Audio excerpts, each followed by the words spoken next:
Bonjour François Bidot. Bonjour. Vous êtes vicaire général auprès de l'évêque de Luçon. Merci de nous accueillir ici, dans la cathédrale de Luçon. On se trouve devant cette plaque apposée en 2021 avec cette prière de repentance de l'Église en hommage aux victimes de prêtres pédophiles, notamment celle du petit séminaire de Chavannes-en-Paillé.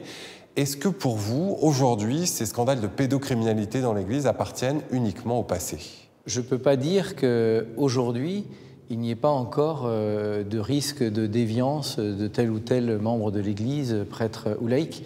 Par contre, c'est vrai qu'on a enclenché un certain nombre de démarches pour être dans une politique de prévention beaucoup plus forte. Mais malheureusement, je ne peux pas garantir qu'il n'y ait aucune situation, mais on essaie d'être vigilant.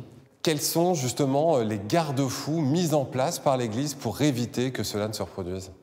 Aujourd'hui, on ne donne plus le sacrement du pardon tout seul avec un enfant dans une pièce fermée. Maintenant, on le fait avec d'autres présents pas très loin. Évidemment, on garde la confidentialité.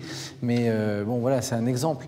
Et puis, on a demandé à ce que tous les acteurs qui sont en lien avec à la fois des enfants, des jeunes et des personnes vulnérables s'engagent à signer une charte de bonne conduite qui, je crois, permet de se sensibiliser à un certain nombre de comportements. Et puis, on demande un extrait de casier judiciaire qui soit vierge. Pour un homme d'église, on le sait, il y a la loi des hommes et la loi de Dieu. Est-ce qu'aujourd'hui, vous pouvez vous engager à faire primer le droit commun sur le droit canonique? Tel qu'est effectivement le droit de l'Église, reconnu par le secret professionnel au droit civil, il n'y a pas de dénonciation en tant que telle de la personne. Mais les cas les plus majoritaires, évidemment, les cas auxquels on est confronté, c'est plutôt des doutes sur des comportements de telle ou telle personne. Et là, les diocèses, un centre de diocèses, ont signé un protocole avec la justice française. Et bon, depuis quelques années, ça nous arrivait dans des situations de faire un signalement auprès du procureur de la République qui lui-même, à ce moment-là, peut mener une enquête. Et bon, il y a un certain nombre d'affaires en cours aujourd'hui, d'enquête sur des situations qui nous paraissaient effectivement pas très claires. Le rapport de la Commission Sauvé, publié en 2021, évoque le chiffre de 330 000 victimes ces 70 dernières années en France.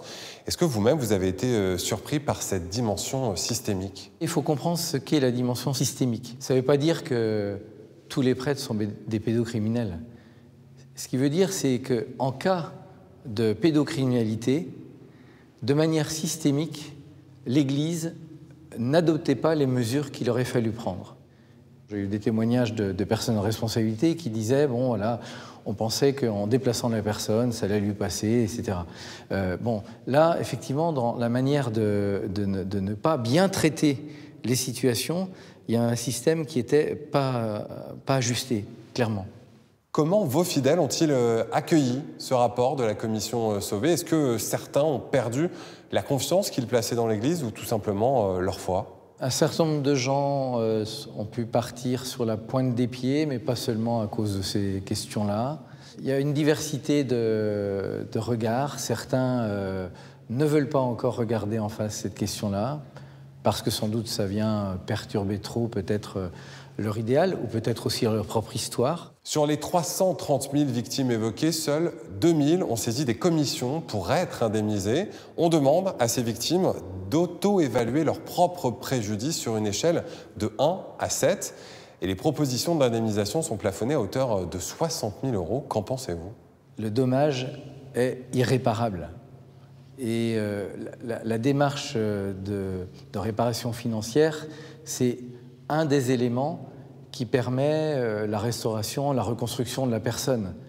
Mais c'est incalculable, c'est inchiffrable, le dommage de la personne. Pourtant, ça a été chiffré 60 000 € maximum. Oui, parce qu'il faut bien se donner un barème. Ça aurait pu être plus élevé. Mais ce barème, il a été donné par des professionnels liés à ces questions-là. Voilà, moi je n'ai pas la compétence pour établir cette question du barème. Merci François Bidot. De rien.